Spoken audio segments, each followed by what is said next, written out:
नमस्कार दोस्तों, स्वागत है आपका क्लास एंड चैनल पर। जैसा कि आप जानते हैं कि भारत के एनएसए ने अफगानिस्तान के मुद्दे पर बात करने के लिए बहुत से देशों की मीटिंग बुलाई थी। इस मीटिंग से चीन और पाकिस्तान ने आने से मना कर दिया था। उनको लगा था कि हम नहीं जाएंगे तो मीटिंग रद्द हो जाएगी, लेकिन अब मीटिंग के सफल हो जाने के बाद पाक मीडिया का क्या कहना है, चलिए देखते हैं। पाकिस्तान को और साथ में चाइना को भी झटका ये लगा है कि उन्होंने इंडिया की जो एनएसए की मीटिंग थी, उस एनएसए की मीटिंग में आने से दोनों ने मना कर दिया।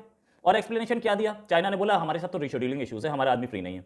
और पाकिस्तान ने बोला कि यहाँ पे ये है क्या बोलते हैं, इंडिया ही जो है वो नेगेटिव रोल प्ले कर रहा है, हम तो उसके साथ बात नहीं करते। अब इसमें गेम क्या था? गेम ये था कि ये दोनों नहीं चाहते थे कि इंडिया कोई रोल प्ले करे अफगानिस्तान में, इसलिए वो इस मीटिंग में आने से मना कर दिया उन्होंने। पाकिस्तान ने अपनी एक मीटिंग शेड्यूल कर दी। वो मीटिंग जो शेड्यूल की वो एक ऐसे टाइम पे शेड्यूल की जब अमेरिका के जो अफगानिस्तान के लिए जो रिप्रेजेंटेटिव हैं वो उस समय दौरे पर हैं। इंडिया और पाकिस्तान दोनों दौरे में।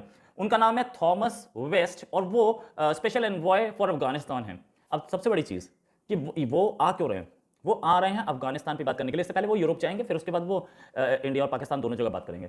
उन्होंने बहुत क्लियरली स्टेट कर दिया, दिखा दिया विजिट से कि इंडिया और पाकिस्तान दोनों जगह जाऊंगा मैं। इंडिया मैं चाहता हूं कि इंडिया वहां इन्वॉल्व हो। जब पाकिस्तान को दिखा कि वो पाकिस्तान आ रहे हैं तो पाकिस्तान ने अपनी एक मीटिंग रख दी।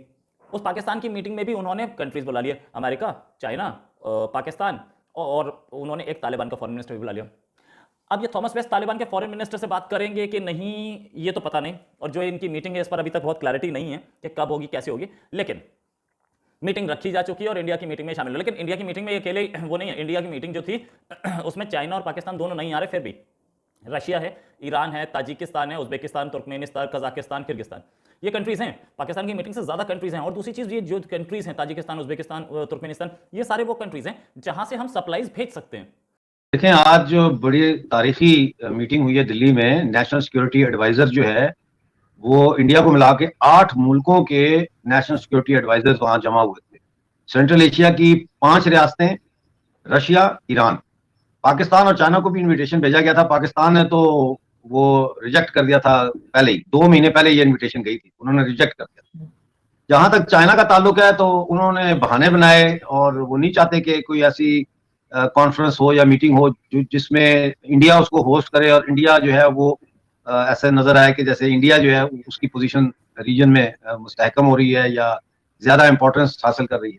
तो उनके लिए, चाइनीज के लिए तो मैं यही कहूंगा कि मन हरामी हुजता टेर, पंजाबी की कहावत है। तो वो तो इसलिए नहीं आए और बहाने बनाते रहे कि हमारा शेड्यूल नहीं है। जहां तक आपने कहा कि पाकिस्तान को आना चाहिए था, मेरा भी यही ख्याल है कि आना चाहिए था। अगर वो इंडिया से इतनी नफरत करते हैं तो वो आते अंडर प्रोटेस्ट। वो कश्मीर का मसला उठाते हैं ना ज्यादा, तो वो कहते हैं ठीक है, we are going to attend it but under protest of what allegedly India is doing in Kashmir. हालांकि वो कुछ भी नहीं कर रहे। तो ये नहीं गए। ये मीटिंग में, ये तीसरी मीटिंग थी जो रीजनल सिक्योरिटी डायलॉग की तीसरी मीटिंग, और इसमें अजय डोवल ने इसको होस्ट किया, इंडिया ने होस्ट किया। और ये रूस ने प्रपोज किया था कि ये मीटिंग इंडिया में की जाए, ठीक है ना। तो इसमें अब ये है कि 12 नुकात पर मबनी एक दिल्ली डिक्लेरेशन जारी किया गया है। उसका लुब्बे लुबाब यही है कि अफगानिस्तान में एक इंक्लूसिव गवर्नमेंट हो, जिसमें ना सिर्फ तमाम दीगर मजहबी जो फिरके हैं उनके लोग शामिल हों, बल्कि उसके अंदर जो है वो मुख्तलिफ एथनिक ग्रुप से ताल्लुक रखने वाले जो लोग हैं वो भी शामिल हों और ख्वातीन भी शामिल। इसके अलावा उसमें यह भी कहा गया है कि जो फौरी तौर पर अफगानिस्तान की जनता के लिए ह्यूमैनिटेरियन एड फराहम की जाए। सब ने ये इस पर इत्तफाक किया है, लेकिन उन्होंने कहा कि इस बात को यकीनी बनाया जाए कि ये जो ह्यूमैनिटेरियन एड है ये जरूरतमंदों तक पहुंचे, ये उन्होंने कहा। और तीसरी बड़ी जो बात है इसमें एक और, वो ये है कि उन्होंने कहा कि सब मिलकर जो है अफगानिस्तान में कोविड-19 को का मुकाबला करने के लिए एक लाए अमल तय करें और अफगानिस्तान की मदद करें कि वो कोविड-19 को कंट्रोल कर सके। फिर ये भी उसमें कहा गया डिक्लेरेशन में कि अफगानिस्तान को इस बात को भी यकीनी बनाया जाए कि अफगानिस्तान से ना तो कोई दहशतगर्दों के कैंप हों, ना वहां से दहशतगर्दी को सपोर्ट किया जाए, ना टेरर फाइनेंसिंग की जाए। तो ये चीज भी उन्होंने की है। और साथ एक बड़ी इंपॉर्टेंट बात जो उन्होंने की है वो ये कि उन्होंने कहा कि हम सब अफगानिस्तान की जो सोवरेनिटी है वो और उसकी जो इंटेग्रिटी है उसको हम रिस्पेक्ट करते हैं। तो ये बड़ी इंपॉर्टेंट मीटिंग थी। अब अगली मीटिंग 2022 में होगी, जो चौथी रीजनल सिक्योरिटी डायलॉग होगा वो 2022 में होगा। तो मैं समझता हूँ डिप्लोमेटिकली और फॉरेन पॉलिसी के हवाले से इंडिया का ये मास्टर स्ट्रोक था और उन्होंने देखिए ना, अब 1947 में अंग्रेजों ने जब बंटवारा किया तो उन्होंने, माउंटबेटन ने और इन्होंने, अंग्रेजों ने हमला किया जम्मू कश्मीर की रियासत पे, और उसका मकसद ही यह था कि जो है वो काटा जाए, हिंदुस्तान का रास्ता जो है वो काटा जाए और उसको ना दिया जाए रास्ता सेंट्रल एशिया को। लेकिन आज पूरा सेंट्रल एशिया दिल्ली में बैठा हुआ था, उनकी तो साजिश फिर नाकाम हो गई। तो इस हवाले से भी ये बहुत इंपॉर्टेंट मीटिंग थी। और अब आप देखें, रूस, ईरान और इंडिया अब एक पेज पे है। पहले जरा सा थोड़ा ईरान थोड़ा सा नहीं था, अब वो भी आ गया। तो लोगों को समझ आ रही है कि इस वक्त जो है वो जब तक रीजनल बेसिस पे आपस में अफगानिस्तान के ऊपर एक कोहेरेंट पॉलिसी नहीं अपनाई जाएगी, टेररिज्म को नहीं रोका जा सकता। जी। लेकिन सर ये देखें कि जो कंट्रीज जिस तरह से आगे बढ़ती हैं, जिस तरह से काम करती हैं, उसमें तो पर्सनल लाइक्स डिसलाइक्स जो हैं वो कोई मतलब नहीं होता उनका, क्योंकि ये कोई एक इंडिविजुअल की चॉइस नहीं है कि आपने कहाँ जाना है, कहाँ नहीं जाना, कहाँ बात करनी है।